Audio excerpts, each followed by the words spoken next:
Éminence, cher Seydi Mouhamadou Moustapha Sy Al Maktoum, responsable moral du Dahiratoul Moustarchidine wal Moustarchidat et président du Parti de l'Unité et du Rassemblement, cher Seydi Ahmed Tidiane Sy, capitaine, mesdames et messieurs responsables nationaux et de commission du mouvement du Dahiratoul Moustarchidine wal Moustarchidat de l'Unité et du Rassemblement, distingués invités. C'est aujourd'hui pour moi un immense honneur doublé d'émotion, de prendre la parole devant vous. L'émotion est due à la qualité et au rang du parrain du jour. Émotion liée à ce défi qui nous rassemble aujourd'hui. Nous voici réunis une fois de plus pour perpétuer une œuvre chère au ciel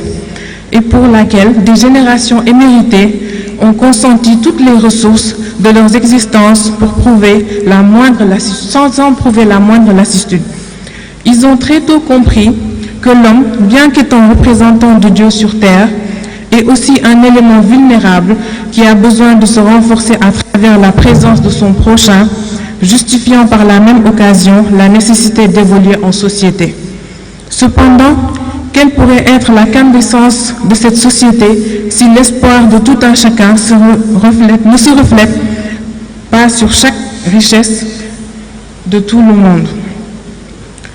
Pour résister aux soubresauts de la vie, la société a besoin d'être protégée par une action sociale entretenue par tous, quel que soit le statut de l'apparence, de la croyance et même de la provenance. D'aucuns perçoivent l'action sociale comme une simple occupation philanthropique. Pour certains, c'est un rappel à l'humanisme. Pour l'autre, c'est un nivellement des classes. Pour nous, femmes dévouées pour la cause, l'action sociale est à l'image de notre guide, cher Seydi Mouhamadou Moustapha Sy. L'homme pour qui le nécessité n'est point un souffle empathique, mais plutôt un facteur de progrès avec lequel il faut collaborer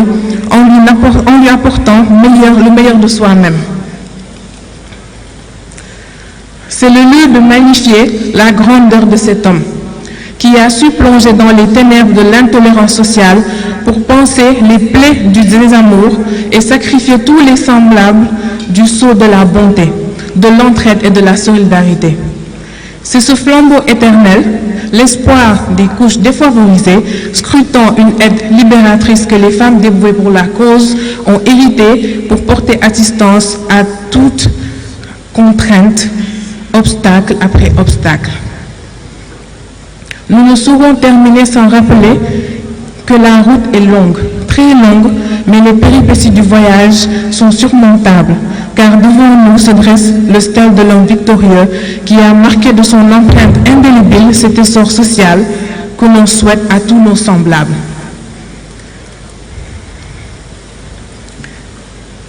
ngeen baal ma sànni quelques kàddu ci wolof. ñu ngi ma naan tey ndax doo jooy waaye tey du ma jooy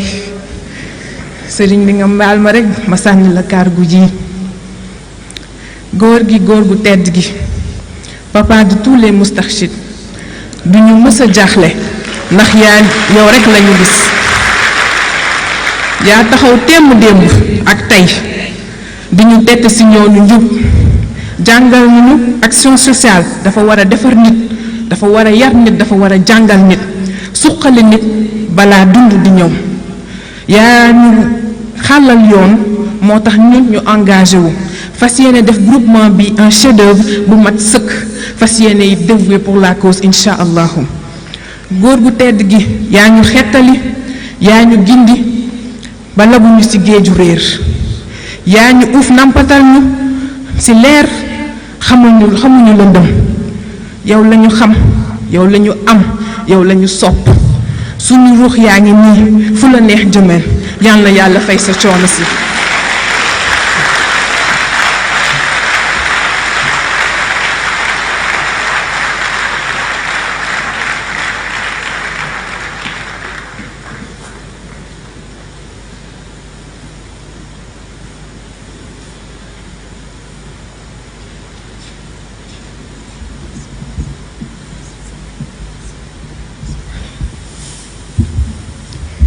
salaamaaleykum wa rahmatullah maa ngi nuyu waa salle bi ñëpp ku ci nekk ci turam ak santam di nuyu sëñ Moustapha Sy Malick maa ngi lay nuyu di la ziar bu baax di la jox sa wàccuwaayu maam xam naa lii nag c'est une première fois ma taxaw ci micro ak mbooloo mi macha allah j'ai pas l'habitude de parler devant les gens mais xol bu fees am na loo xamante ni buñ ko waxul Sy Malick duñu gor bokk dañu bokk lu ñu bokk muy Pape Cheikh Ahmed Tidiane Sy Al Maktoum mu bokk ak Al Amin ndey ak baay te ngay suñu fierté Sy Malick man sama bëggeel ci yow bañ naa ko ban dama taxaw ñépp laa ko seedeel nëbbuma ko may félicité nag sama doom ji muy Fatima soxna Umu Xayri aussi tamit ñu nekkandoo ensemble jàngandoo cours Sainte Marie de Anne nekkandoo kër soxna Maam Fama Al Amin mais Sy Malick sama cofeel ci yow yàlla laa ko seedeel te tey dama koy wax ñëpp dégg ko ndax bu loolu weesoo nee naa astukan Maram Selbe Abdoulaye Walimata Xumba ay sa taag borom dee dekk li ci jaxaaw donc dama ni tey ji amuñu ku dul Pape Cheikh man bokk ndax dama ni mooy sama yaakaar tey ak ëllëg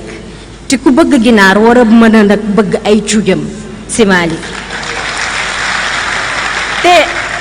Sy Malick soo waxee sax ñun waruñu wax ndax yaay suñu kilifa man dama ni ginnaaw yàlla ak yonent bi sama cofeel ci yow umpul ñi nga xamante ni samay proche lañu ndax bi loolu weesoo mën naa ni soxna Lalla Sy Dabakh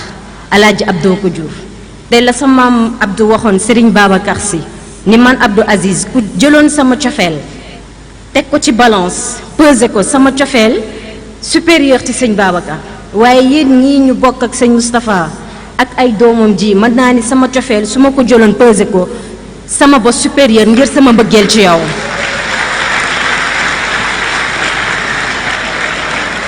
di la wax nag Sy Malick di la feddali ni man sa rakk ji soxna Fat Sy Al Amin di caatam te sama yaay bàjjen Sophie Dem Aminta Kan a ko jur Aminta Kan ak soxna asukan bokk ndey ak baay kon fii su ma fi taxawee war naa fee taxaw te di la wax ni Sy Malick fépp foo mën ci nekk rek man sa rakk ji pare naa pour ànd ak sama doom yi di seen bàjjen ànd kook yow fii ba keroog àdduna di tukki ngeen baal ma àq nag bu baax waaw li nekk sama xol fallait que ma génne ko ndax su ma ko génnewul rek day nekk tricherie te nee na c'est la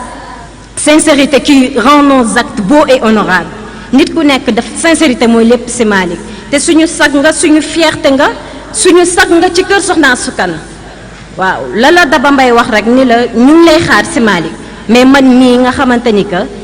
ci surtout Serigne Babacar Sy je suis votre cadette je suis la plus petite maa ngi lay feddali loolu Sy Malick di nuyu ñëpp ku ci nekk ci turam ak santam ngeen baal ma àq bu baax a baax mais fallait que mu génn sama xol jërë ngeen jëf merci Sy Malick